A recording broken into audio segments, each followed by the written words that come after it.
Hello, everyone. Today I'm going to be in conversation with Heather Sauyak Jean Gordon, and she's going to talk to us about virtual exchange and Indigenous students and her involvement with the University of the Arctic. But before we get stuck in, Heather, tell us who you are, introduce yourself.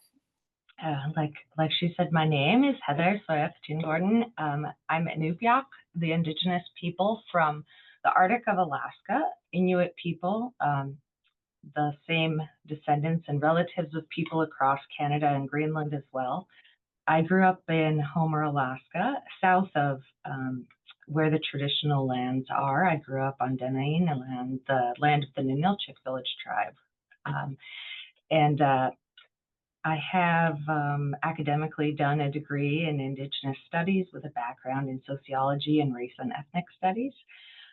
So I've been working in these spaces of communicating across different cultures, across different ways of knowing, working around stereotypes, racism, and things like that since I very first started my undergrad a number of years ago. And so yeah, that's a little bit about me. I'm also a Arctic Fulbright scholar, and I just got back from a trip to Greenland, and I will be headed to Sápmi this fall.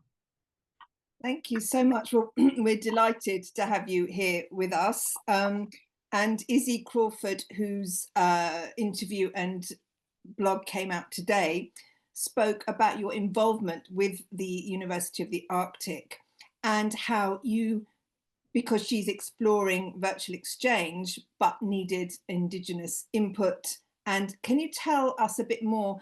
She spoke about the resources that you created for UArctic, University of the Arctic. Can you tell us a bit more about those resources and their importance, really? Yeah, absolutely. So the UArctic COIL, Collaborative Online International Learning, is looking at having these types of virtual exchange or virtual classroom collaborations.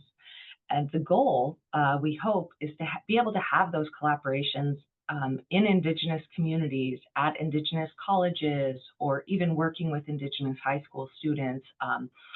And so I was contracted, I'm a consultant, Sauyak Solutions, and I was contracted to develop the information that might be needed for someone to even start that type of relationship. So there's some basic information on some of the resources about who Indigenous peoples are, what are Indigenous lands in the Arctic, different languages, that there's a lot of difference between the various communities based on different colonial backgrounds, different current ways of life, what type of social systems are set up, what type of economic systems, and access to land. Giving background on what settler colonialism is, that colonialism is ongoing, and how it's impacted Indigenous rights and sovereignty, to really kind of give an understanding, because I've seen when people don't have a basic understanding, they tend to re-harm communities. They replicate past colonial behavior that harms communities again, and will actually close a community completely to future things like this. Can you give us an example of how that might happen? Because I'm sure people don't mean to do that, but inadvertently these things can happen. Can you give us an example of how that might happen? Yeah, exactly. So the best of intentions are still often not at all good, or done in a correct way when you don't have any cultural background or anything like that. And so we see that a lot in research, where research findings are shared with the media prior to being contextualized by the community. So it can often just focus on deficits and like blow up these huge things that if you had listened to the community reasons behind what's happening, you would have a much more contextualized response. And so there's kind of two main resource pages. One is about introduction to Indigenous peoples, and the other one is about ethical considerations. And the ethical considerations page gives some examples of different ethical guidelines and things that have emerged in response to some of these harms. So, we draw on very overt and long-sighted studies, such as like the baro alcohol study in the 70s, where the study was done on alcoholism, but instead of looking at how it was tied to colonialism and all the harms that this community had experienced, instead the researchers went to the media and said that, we don't see this society surviving past the year 2000. Mm. And I'm actually from that society, and we are surviving and thriving well past the year 2000. I'm glad to hear it and see it. Exactly. And so there's some great resources of different ethical guidelines that have emerged out of, things way back to the Tuskegee and syphilis studies in the United States. Mm. And so these give you just, again, though, they're often more principle based instead of like, what should it look like? So, we really encourage that engagement with a partner to learn before anything starts what they would like you to do. So you're talking about with a partner, and virtual exchange is all about partnering and having partners and exchanging and learning from each other. So can you outline the role of virtual exchange in perhaps helping these considerations and moving forward, and the importance of virtual exchange for Indigenous students? Yeah. So when I was asked about this project, I mean, one thing that made me very excited was actually for also the non-Indigenous students to learn about Indigenous students before becoming the researchers that, the International Polar Year is going to fund to bombard our communities. And so that was really exciting, that they actually might have a chance to meet other young Indigenous people their age and just learn directly about life and how much more they are in common than they are different. Mm. For Indigenous students, my excitement was that, it's rare that you're going to get to go to Scotland, or that you'll go to, Sapmi, or, Northern Finland or something like that. If you're from rural Alaska, those are just expensive. Sometimes your youth are part of Arctic youth councils and different things like that. But by and large, I feel it's much harder. And those are not trips that I took when I was young. And so to get the understanding of what these communities look like, what people are thinking about in these larger places, and also get an understanding of like how people are so interested in who we are as Indigenous peoples and how we live and what they want to learn from us. Recognizing that value, because they see a lot more collaboration and interest and ability to build relationships among young people who are still in a learning space and are open and haven't developed what they consider their expertise that supersedes all else. So this idea was very exciting for me for the two directions of learning. I know, I think Izzy explained that the project had been approved only a year ago. Is it possible for you to discern the impact or get any feedback of how it's been going? We are hoping to develop an evaluation model for that, but I can share that I was part of a COIL type project during my graduate school. It was a project that connected Alaska with Hawaii, with I think Aotearoa, which is New Zealand. And that was one of the most interesting classes I took because the teachers really stepped back. The learning was led by the students. And that is a fantastic leadership model and growth building. And it just created a space. A lot of ours was asynchronous because of time zone, which I think these other ones are much more able to work across time zones, Mm-hmm. which is really important to meet face to face and things like that.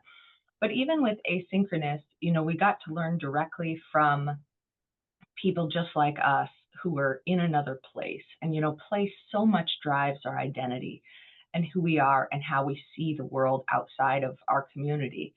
And that was a huge learning for me. And also it was really one of the classes I talk very fondly of. And when I heard of this COIL project, I was like, oh, Izzy, you have to talk to, the group that I learned from and with to see how things are going. And so, yeah, it was a great experience for me. And I really look forward to developing in a way to understand and evaluate the experiences people are having in the process.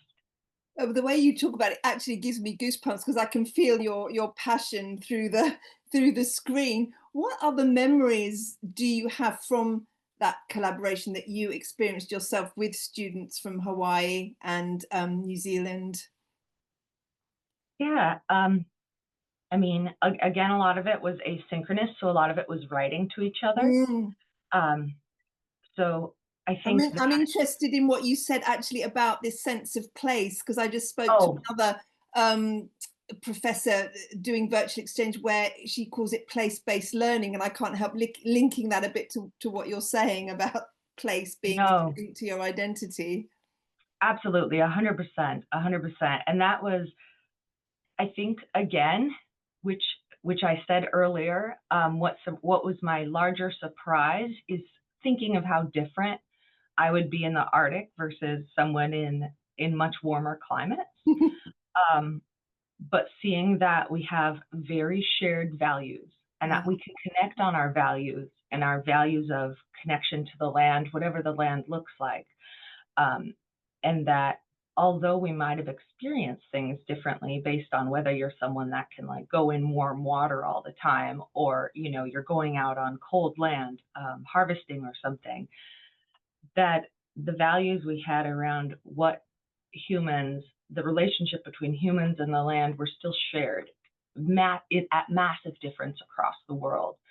And that has led my work well into the future, which is really strongly about that we can share values as people, no matter how different we are, and with all this contention we see in the world right now, that building these connections through COIL and programs like this that show us that we actually have more in common than we thought can help build, diplomatic and positive ways to go forward.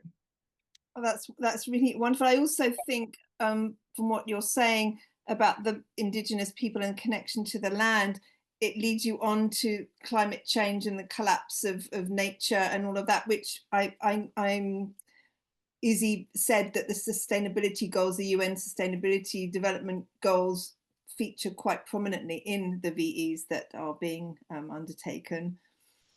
Yeah, and sustainability science is my background, and I love work around um, and sharing indigenous principles around relationality and having relationships with the natural world, and that we can have, a relative-based kinship with the natural environment, and communicating that through values.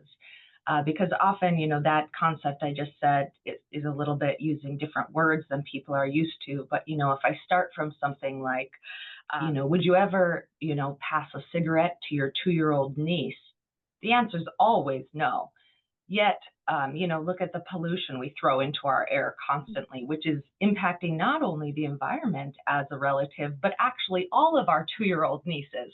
And so we can build from these common things that we share and kind of build out from there. And I think that's something that COIL offers, um, that is hard to get elsewhere when you're not able to, go all around the world and learn all these perspectives, and you're kind of relying pretty solely on books often. Mm.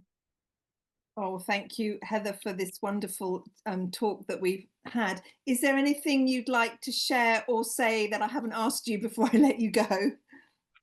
Yeah, I'll just share briefly that we are well, I guess I would say that we would love you to go to our resource pages and just learn a little bit about COIL, as well as learn a little bit about the extensive amount of ethical guidelines and work that's been done. I think it's important for people everywhere doing any type of research. There's really different requirements in European institutions versus US institutions based on different histories. And even if your institution doesn't require ethical work, um, our communities do require it. And so it takes going beyond what maybe just the base requirements, but doing your due diligence and doing what's right for the communities you're hoping to partner with. And so I really encourage that extra effort step it takes to do things in a good way and not harm anyone that you're hoping to partner and work with. Thank you so much, Heather, for your time today.